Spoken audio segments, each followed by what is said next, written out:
Evening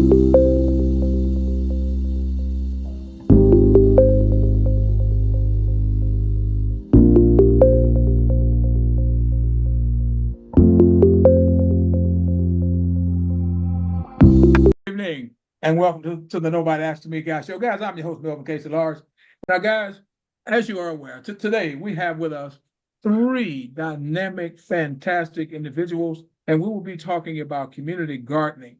And most of us are familiar with all of the talk now about grocery prices and food deserts and things that people can't get to or they don't have access to. Well, today we have with us Mr. Richard Porter, who's the president of this Albion Community Gardens, Mr. Willie Tabb, who's the vice president of the Albion Community Gardens, and Ms. Trisha Franzen, who's the master gardener. So guys, listen, sit back, relax, and understand that we're going to tell you a little bit about these great individuals, and then they're going to share more with you as they feel comfortable. And since my mother raised me right, guys, we're going to start with Fran. Now, Fran, better known as Trisha, she prefers, I see here's Trisha, was born in Philadelphia, PA. She's an Albion resident for 32 years with her spouse, Jean Hammond. She's has a BA in psychology, and Sonny Buffalo, PhD, American Studies, University of New Mexico. She's a professor of women's gender and sexuality studies at Albion Colleges. Previous position was the director in Anna Howard Shaw Women's Center. Now there's more, and she will share that with you as well. Our next guest here is Mr. Dick Porter, who's born in Albion, Michigan, and is a lifelong resident. He's married to Mary Porter, and they have two children. Sam, who's married to Denise Porter of Albion, Michigan, and Catherine Megan McDonald of Chicago, Illinois. 4 grandchildren: Caitlin Hill, Casey Porter, Callum, and Nevin McDonald. Now, journeyman tool and die maker, a journeyman pattern maker, associate degree, Kellogg Community College. Now, again, Mr. Porter will share more with you as he's comfortable doing so. And last but not least is Mr. Willie Tabb, who's also born there in Albion, Michigan. He's a lifelong resident, married to Gwen Tabb, have 2 daughters, Cicely Tabb Barber of Atlanta, Georgia, Simone Tabb of Prospect, Kentucky, and Skylar Barber, granddaughter, graduated from Jackson Community College and Olivet University. Worked in manufacturing for over 40 years. He held management positions as quality manager and quality director of automotive, furniture, appliance, and waste management. And Mr. Tabb will tell you more about himself. Now, guys, listen, as we've told you already, we have a litany of great professionals here, from the master gardener to the tool, I'm gonna call him the tool and die guy, to the engineering prospects, etc. But they're all doing a great work when it comes to community and community work of bringing people together. As I alluded to earlier, we have all heard about food deserts. We've all heard about, especially during this political season, people complaining about no money to buy eggs, this, that, and the third. These three are going to share with you about Albion Community Gardens. So without further ado, Ms. Trisha, Brother Willie, Brother Richard, good evening and welcome to the Nobody Asked Me Guy Show. Thanks for having us. Yeah, thank you. What I like to do is just give you like a brief overview of the community garden and how we got started. And then I like to turn it over to 2 experts here, and they can get a little more specific about how we organized and went forward. The brief history is of Albion. And Albion is located in South Central Michigan. And it's back in the 60s, the 70s, and 80s, it was a real thriving community. A lot of manufacturing going on due to the automotive industry. And lo and behold, after that time, we had some ups and downs. But during that time, at least in my lifetime, we had a lot of people that kind of migrated from the South. And that's where I got my gardening experience from my grandparents, as well as my father. My grandmother would have me line the rows up after, the garden was all cut up. Then I was responsible for laying down the seeds of plants and then covering them up, and then weeding, and then harvesting. And then I would sit around watching her, like can for the winter months. That was something that was still the need to become sufficient. If you know what I mean. Like they say, give a man a fish to eat for a day, give him a fishing pole for a long time. And my people came from Alabama, Mississippi, but a lot of them came also too from Florida up to Michigan because of the jobs and whatnot. And gardening was a common place for most of the minorities that came up from the South. With the economic downturn of the 80s and 90s, and it's still going on, we've encountered a lot of loss of our businesses and jobs and whatnot. And as a result of that, at one time, Albion had 2 supermarkets. Now we don't have, all we have is one, okay? One that is pretty high price, I would say, okay? And as a result of that, the recovery for us here in Albion, as well as a lot of parts of Michigan, is very, very slow. And we've been designated, Albion, as I guess you call a food desert, if you know what I mean. And a food desert is defined as an area that has limited access to food, that's not plentiful, affordable, or nutritional. And as a result of this designation, Albion is one of the poorest cities of Calhoun County. And to help kind of solve this problem, the Albion Community Garden was kind of formed and organized to provide fresh produce to our community, as well as some of the surrounding areas.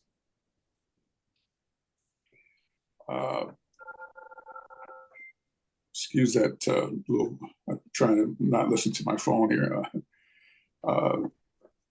And the population that we're kind of targeting is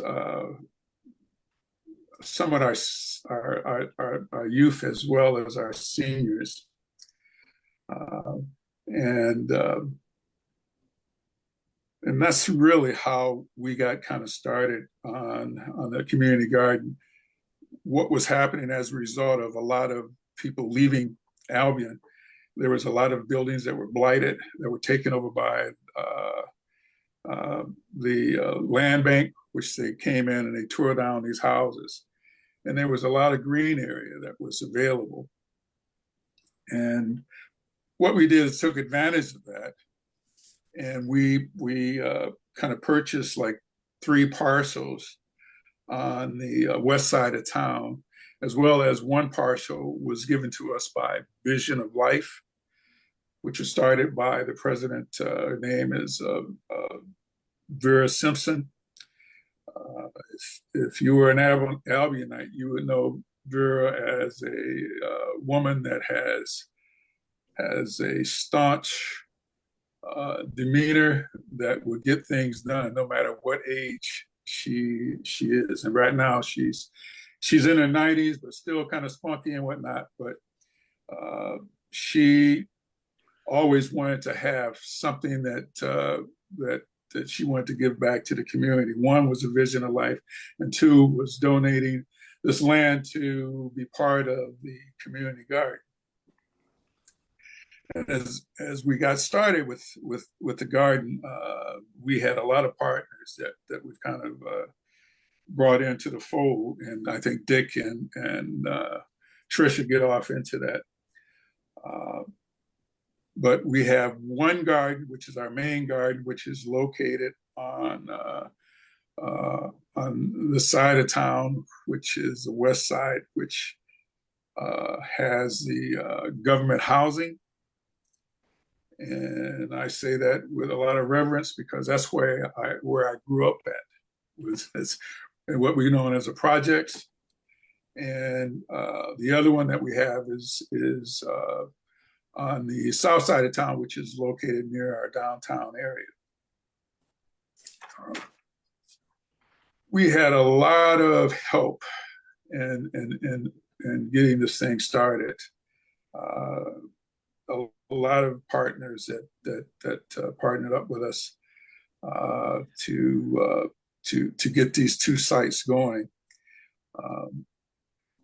Dick and Trish can go on and speak to the specifics of how we did all this, and hopefully they'll let me interject every now and then on my little help that I offer during the gardening process. If you want, Willie, I grew up in a village north of Albion, about 70 people.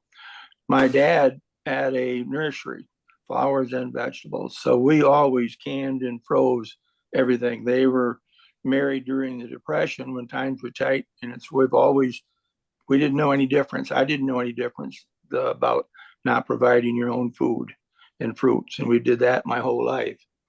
Back in, I'm trying to think of the years now, 9 years ago, 10 years ago, through St. James Church, the priest and I took some classes through the diocese, and it was on community development, parish development. It wasn't develop our own parish. It was to find out what we could do for the community. And we took this class for 2 years through the Episcopal Diocese. And the one thing we determined, we had to pick a project. And the project we picked was a community garden. Because like Willie said, we recognized the need. It is a food desert. We had people that didn't know where their next meal was coming from, let alone understand vegetables and fruits. At that time, the lawyer for our church happened to be the same lawyer for the Vision of Life. And so we had this idea and we had some funds. And then she let us know the Vision of Life had some property donated to them for a garden. So we got together and we formed it 9 years ago. Took about a year to form, and we've been planning for 8 years now. So we've come a long ways. When we developed it, we kind of, in my mind, Reverend Darlene Kuhn and myself, we modeled after a big community garden in Milwaukee. And it kind of helped us set guidelines where we wanted to be at a certain timetable and like a 5-year vision. And so that helped us in that part of it.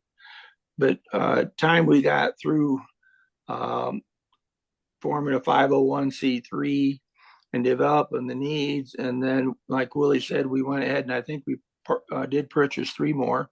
So we've got almost, 4.5 acres in the one on Jefferson Street on the west side down by the projects.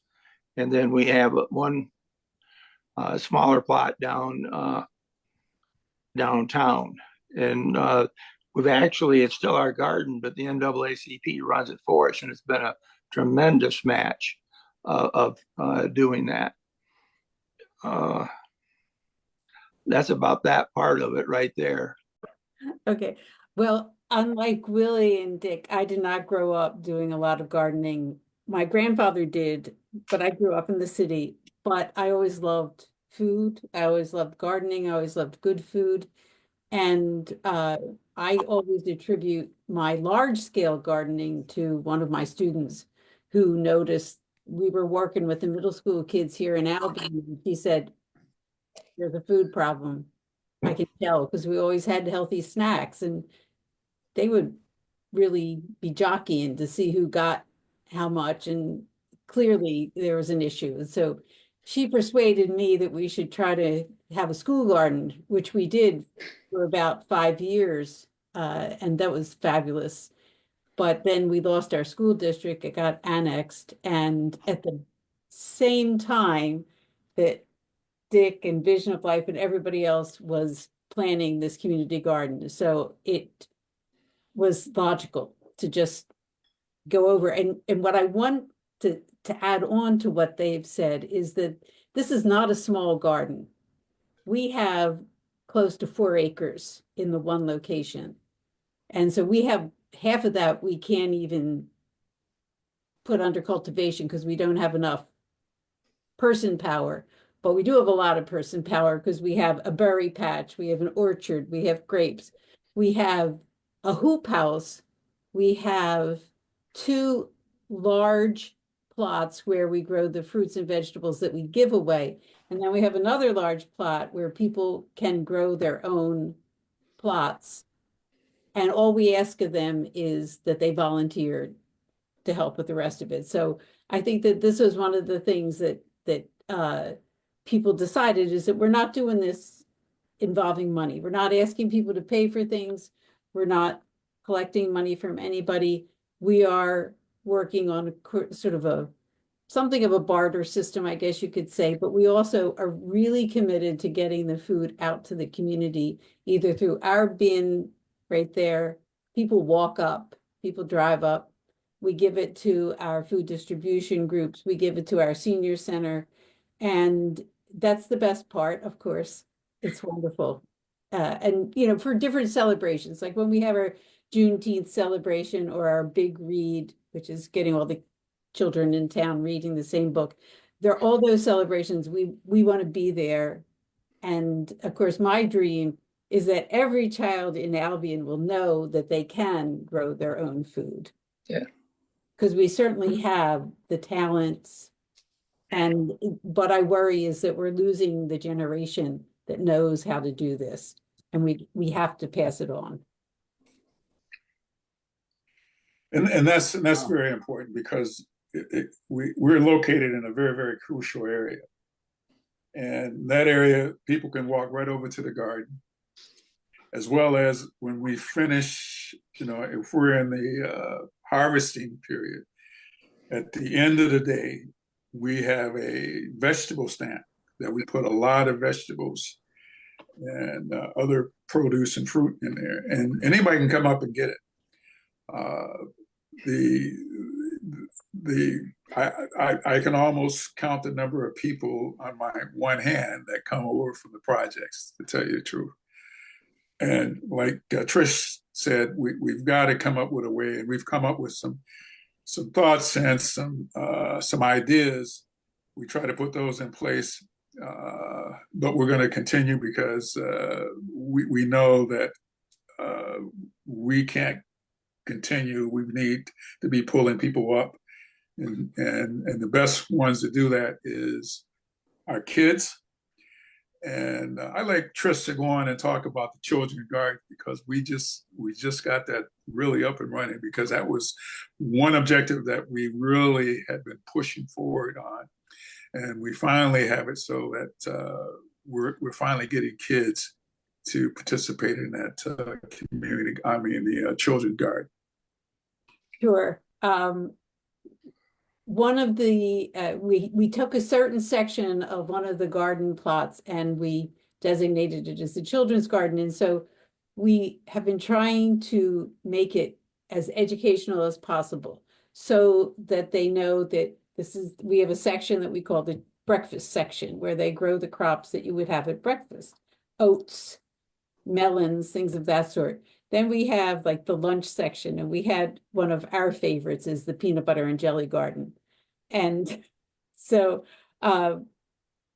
we explain this to the kids. We have little signs up. And then we go through, and the other thing that we talk about, and this is probably like one of my pet things, is that the children know where the crops started. That we have crops that are of the Americas, and then we have crops that are of Europe, and crops that are of Africa, and crops that are of Asia. And we put these in, and we talk about how they came here and what we can grow, what we can't grow. But, it's really very fun. And there's nothing more fun. And we have herbs, and which I call the scratch and sniff section of the garden. when you get children out in the garden, they get so excited. And if you haven't had that experience, mine was with potatoes, and you say, "Oh, we're going to go get potatoes," but they can't see the potatoes. And so then when you start digging up and they find the potatoes, it's like it might as well have been gold. They were so excited and they could just keep doing it. And so that's really a lot of what I find really rewarding doing, but also learning. I learned from a lot of the other gardeners who have volunteered, and from Willie and from Dick. And I guess the other thing I want to make sure we mention is that this community has been so supportive. Our community foundation, our philanthropic women, our men who give, our scouts, our senior millage groups. The college has been really important. So we have a lot of college kids. We have a lot of younger people coming out and really helping. So Fascinating. Fascinating. Well, listen, may I ask this question? Because as I'm listening to what each of you are sharing, it still boggles the mind that you have all this acreage. And I'm just going to call it a farm. You're talking about 4 acres, and you have a section into the children's section and the breakfast section and that kind of thing, and people can just walk up and get what they need. And my question is, why, Brother Will, and if I can refer this to Brother Willie, why do you think there seems to be apprehension from the individuals in the projects who will not take advantage of these good nutritional sustenance that's being provided? Do you have any idea as to why that might be? I think that we're like, we're my age, we're about almost 3 generations behind, okay? And it all comes up from being exposed, and exposed at an age where you light that fire, and that fire stays lit, even though it gets down to a simmer every now and then, but it's still there. Because throughout my lifetime, I've had numerous gardens. I would have one, then I stop, and I have another one, and I stop. And it's really not easy work, Brother Mel, but it's very gratifying work. With us, what we've tried to do was kind of tear down as many barriers as we can, and let people know that all you got to do is show up, have the desire. What we do is we give you a choice of different plot sizes. The ground is already cut up for you. We have the seeds. We have the plants. All you have to do is plant them, take care of your garden, and then provide us with some voluntary hours. When you start looking at the older adults, there seems to be some interest. But everybody is trying to just get by. I'm going to tell you, it's with an economy like we have, everybody's trying to get by, and nobody is really looking toward the future too much. It's just a day by day situation sometimes. I'm going to continue to keep trying, because I think that that need is got to be met. Because as we pass on and whatnot, we want to pass on that to our kids and whatnot. But that question stays on my mind quite a bit, brother. Well, listen, as you share that, and I'm thinking about what Trish was sharing with us earlier when she said that the student was saying that it was an issue when it came to nutrition and nutritious foods, I should say. Let me be more specific. And then as you're sharing about the reluctance, if I may call it that respectfully, as you were sharing about the reluctance of those individuals in public housing project, however they might want to call it, because we all know that there's a stigma that goes with that, an unfair one, by the way, but nonetheless, there's a stigma. And when we think in terms of Maslow's hierarchy of needs, And the very first thing of the basics. And with the economy being the way that for some that it is, and with Albion being a food desert and that type thing, it just kind of struck my interest that individuals that would probably be in the if I might call it category, that would be in the category that would be most thankful for the garden would be the ones that would be the larger group that would partake of such an opportunity. And it just kind of baffles my mind. That's why I'm asking this question as to, and you've already answered, as to the older generation, probably many of probably maybe just not physically able, even though you didn't use those words. But the younger generation, there is no interest in that kind of thing. I'm just kind of, wow, that's a beautiful picture. By the way, those little green snap beans, I think they're called. Yeah. But okay. So I just kind of want to put that out there because I noticed when you were saying that some of my members' question marks start going up, and they didn't put anything in the chat like they normally do. But then when they put those question marks up, I just kind of asked the questions for them because I'm thinking that they're thinking like I'm thinking. Is that you have this opportunity? You are tilling the soil. You are providing the seeds. All the people have to do is put in a little grunt work. And that seems to be an issue. And so, wow. Well, I think one of the I'm other listening. issues that comes up, and I think that was a great picture of one of our senior gardeners. The older generation knows how to cook real food, and the younger generation less so. And they haven't had to, or they haven't learned how to. And we even see this with our food distribution. It's that people won't take certain things. They say they don't know how to cook it. And we decide we have to show them, but we're going to try having more classes and more like introductory things,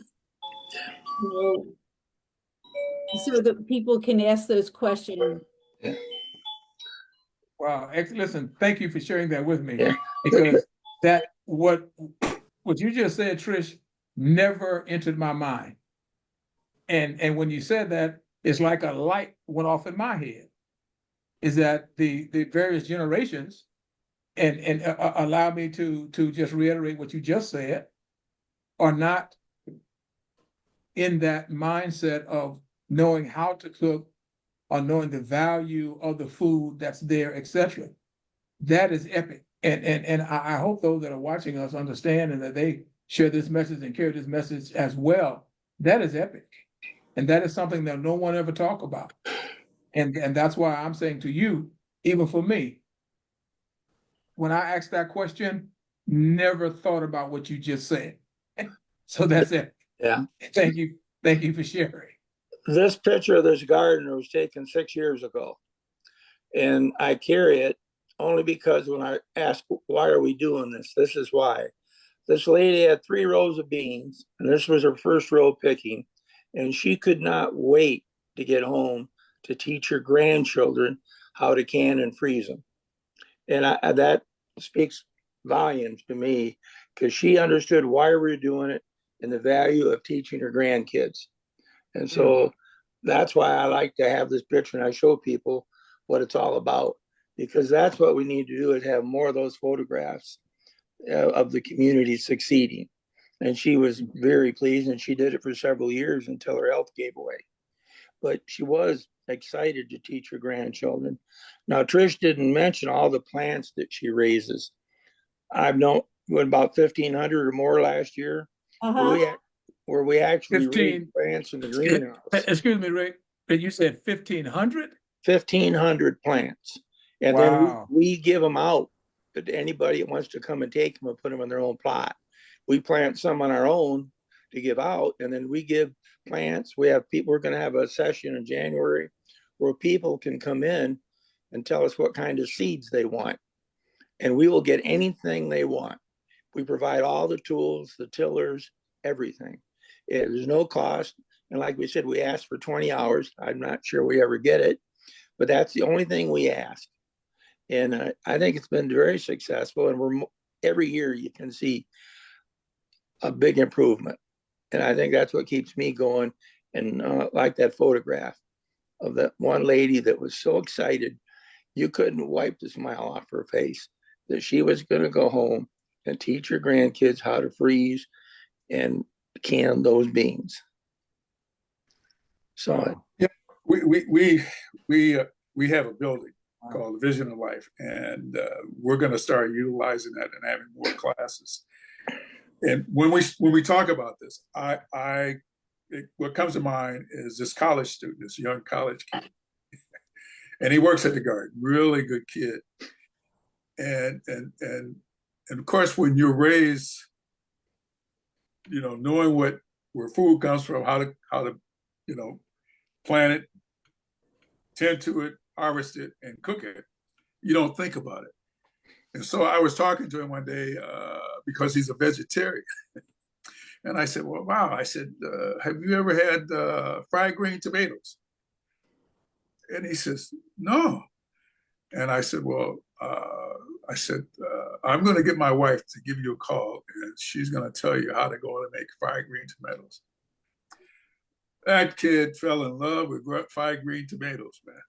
But see, that's a little spark there, because just given that little knowledge, what happens? And that's what we want to do is continue to go on and showcase exactly what can be done, and here's how to do it. And once we do that, but the little kids, I like Trisha tell you about the little pea pods that we had at the garden. Remember that, Trish? Yeah. Would you share that with us? It was before the pandemic, but we had a local sort of summer daycare, summer school kind of thing. And we had all these elementary school children, you know, kindergarten up, and there were maybe 20, 25 of them. Fortunately, there were 3 of us who were available to give them tours. And so we broke them up into groups, and we just took them around and gave them all little bags where they could put things in it. And, you know, from the herb gardens to of course, the berries are always very, very popular with them, the cherry tomatoes, anything that's small, or the carrots, pulling out carrots. It's almost as much fun as digging up potatoes. They loved it, and they had so many questions, and they were just fascinated because they hadn't really seen this. And I mean, that makes me sad that they hadn't, but it was really exciting to have them all there. And we'll take them back any day, any children who want to come. We're glad to have them there. Wow. And the reason I bring this up is because we've kind of worked on the other end of trying to get the adults together. If we can go on to get the children fired up enough to take stuff home and get their parents excited about something that the kids are excited about, maybe we can get more of that intergenerational thing going. And Dick brought up a really good suggestion, is that we have so much land, but there's a lot of land all over Albion. And why don't we get some of these groups, say some of the churches, involved so that we can go in and help them start a community garden right in their own parish, or pick out some of the land that's still available and then help them. Okay. Because, you know, I've never seen at any point in time how much green space that is not being used. Okay. Mm-hmm. And what more than a productive way than putting a garden on? Agreed. Great idea. Well, yeah. Listen, Trish, Rich, and Brother Willie, it's been fantastic. You guys have given so much rich information, and hopefully not only our audience, but the world will take advantage of this, and hopefully they can, you know what, guys, I'm just about ready to load up the truck and come on down to Albion and take part in this whole process, you know, because this is just fantastic. Yeah. And we are honored to have you here sharing with us today about that, because see, this is real life. It is lived experience and it's real time. So that's why I alluded to earlier when we first started, and I'm going to let you guys go. You've been here a long time. Is that in this political season, when people are actually saying that they are really concerned about grocery prices, et cetera, et cetera, et cetera, et cetera, well, they can offset a lot of that by raising their own groceries, pretty much, you know, with the veggies and that kind of thing. And I think, Rick, you said 1,500. 1,500 plus. Wow, 1,500 plus. Wow. So, guys, listen, it's been great having you here. And any closing remarks, statements you'd like to share with us, as well as any contact information you'd like to leave, we would appreciate it. Well, the one contact information that I would put in is that during the growing season from May through the beginning of November, whenever we have food in our bin, we do a live Facebook and Instagram feed so people can always see what we have. So Albion Community Gardens, just look for us. We're on Facebook and Instagram. And anytime you want to come up, you know, when you're passing through one night, just give me a call and I'll be more than set you up with a site visit. Yeah. Appreciate it. Appreciate it. That's going to have to happen. Yeah, just contact us through Facebook and we'll be glad to set anybody up. And our next goal is to teach people how to cook it. Now, with the use of the building that Willie talked about, Vision of Life, when we started this 6 years ago, we actually met with the university, or Michigan State University, to try to get food to teach the people. We couldn't get food ahead enough to do it. So we're hoping to keep some food ahead enough that we can actually teach them how to cook it. And I think that's our next big step. And then getting different congregations to adopt their own, even if it's just food for their own parish. So that's exciting. That's what's exciting. What you three are talking about right now. You are proactive. You're not reactive. And sadly, that's what happens to the world so much, is that we're reactive, but you're proactive. You're taking care of people. You are enriching lives. You are saving lives.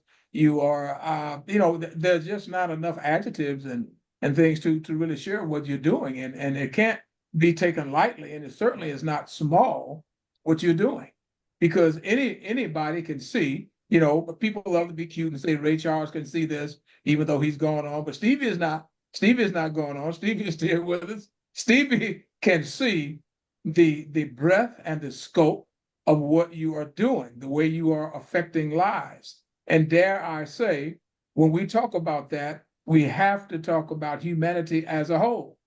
So this is fantastic.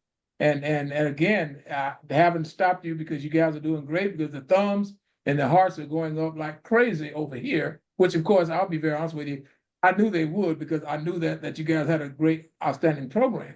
So I've kept you much too long.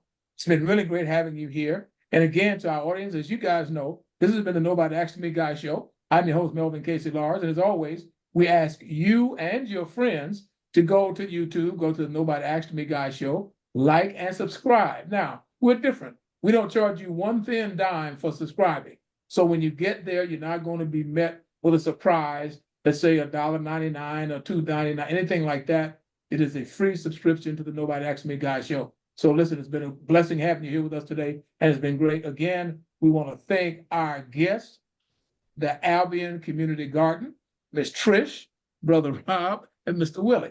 Have a great and blessed day. Thank you. Yeah, goodbye now.